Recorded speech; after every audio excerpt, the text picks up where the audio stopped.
I've been a real estate investor since 2006, and I've been an entrepreneur for 3 decades. And today I'm going to talk about the most craziest renters out there, what I call the squatters. Literally, they'll break into your home, okay? They may even fake a contract, all right? So if you get the sheriff or you get someone knocking on the door, they'll show a fake contract, okay? I have personally dealt with one of these deadbeat renters called a squatter, okay? It wasn't my property. It was a property that we were managing for another guy that lived in California, okay? Now, we told this guy to lower his rental price so we can get someone in the property, but he wouldn't. He wanted to have his property above the fair market value. So that property took months and months and months to rent it out. Guess what? Some squatter moved into the property. And then as we're having real estate agents going to show the property, okay, they're calling us and letting know someone's living in there. And I'm like, no one's living in there. So we go check it out. Sure enough, there's someone living there. They have the door locked. They won't allow us in. So we called the police, and literally the guys are about to knock down the door, and we see the guy jump off the second floor of the balcony and runs away. The cops knock down the door. We get in there, and guess what? Not only was this guy a squatter, but he was literally a scammer. He had like hundreds of different people's IDs. He had all these fake checks.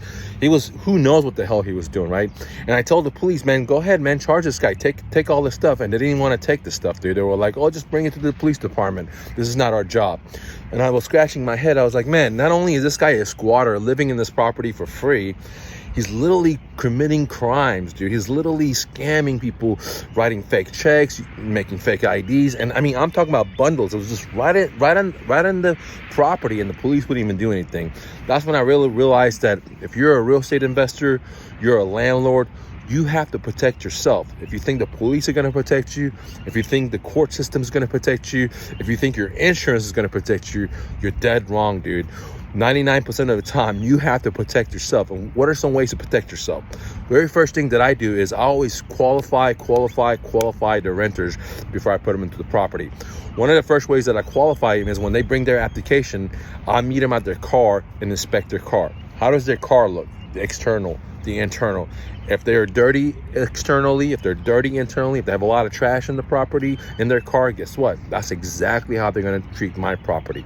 The second thing that I like to qualify the renter is always Google the where they say they work. I don't never call the number that they provide and the supervisor they provide. I Googled the company name, find the address and the phone number from Google, and then I call. Because what I've realized is the deadbeat renters, they'll fake a number. They'll fake it supervisor, right? They'll fake their W-2. They'll fake all this stuff, right? So most property management, they'll run their social security, they'll do a criminal back check, but they won't sit there and call one by one to verify they're actually working there, how long they've been working there, how much money they're making, all that good jazz, right? And what I realize is a lot of deadbeat renters, they know how to scam you, me, because this is their living. This is their job, dude. Their job is professionally to live into these properties and scam people. And the worst of the worst is the squatters.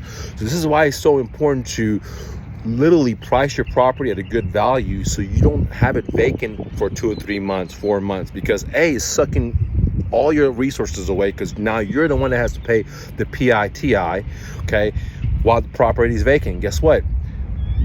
Rental properties only cash flow a certain amount every month. So if you have 1 month's vacancy, that goes your whole year of profit. If you have 2 months vacancy, that goes 2 years of profit. 3 months, you get the idea. Now imagine you have a squatter living there. Some guy you don't even have a fucking contract with, and now it depends on what state you're in and how friendly they are to landlords. Now you got to take this guy to court, dude. And man, imagine spending thousands of dollars in eviction attorney's fees to get someone out of your fucking property when you're paying the PITI, when you're paying all the fucking monthly payments. They're living there for free, and guess what? They're professionals. They don't have to hire an attorney. They'll show up and do every fucking thing to get the judge dismissed so they can get another month for free, okay? And trust me, dude, I've seen it so many times that these professional deadbeat squatters literally are taking over property. Just a month ago, 2 months ago, I did a video about this commercial property right around where I live, where like a gang, 10, 20 gang members had literally took over this property, and the city was just constantly giving the landlord citations, right? Because I would see like a bunch of cops raid the property, two or 3 days later, bunch of squatters going there. Eventually, the landlord got tired and he had to pay for demolishing the property. I'm sure it wasn't cheap, dude. It cost him a lot of money, okay?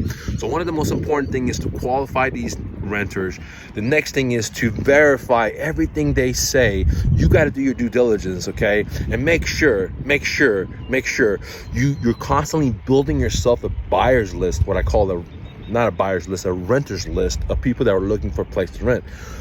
When I wanted to rent out my property, I would have a renters list of 10,000 people that were looking for rental properties throughout the years, and I would just send them a broadcast email, send them a text message, send them a voice broadcasting to let them know, hey, I got this property, it's a 4-bedroom, 2-bath, it's renting for $1,500, whatever the story may be, if you're interested. That way, I didn't have to spend any money listing on the MLS, because when you list your property with the MLS, you got to pay the first month rent, bro, to the realtor. If you list it, let's say on rent.com or realtor.com or all that other stuff, Zillow.com, you're gonna have to spend a chunk of money. But if you build your own renters list, then throughout the years of being in business, your renters list is gonna get bigger and bigger. And guess what? You just shoot out an email. Maybe that person has bought a house, but they have a family member that's looking for a place to rent, okay? So this is very important to have a buyer's list, so you decrease your time of vacancy, you decrease your expenditure and marketing costs, you decrease your commissions paid out, and guess what? You're able to filter out some of the best renters through some of the techniques that I teach you at myrealestatedojo.com. If you're interested in finding off-market property for rentals using seller financing, then check out my free course at myrealestatedojo.com. Click on start and download it totally for free. If you have any questions, comment, leave it below. I'll be happy to answer for you. And always remember, don't take no for an answer. Peace, guys.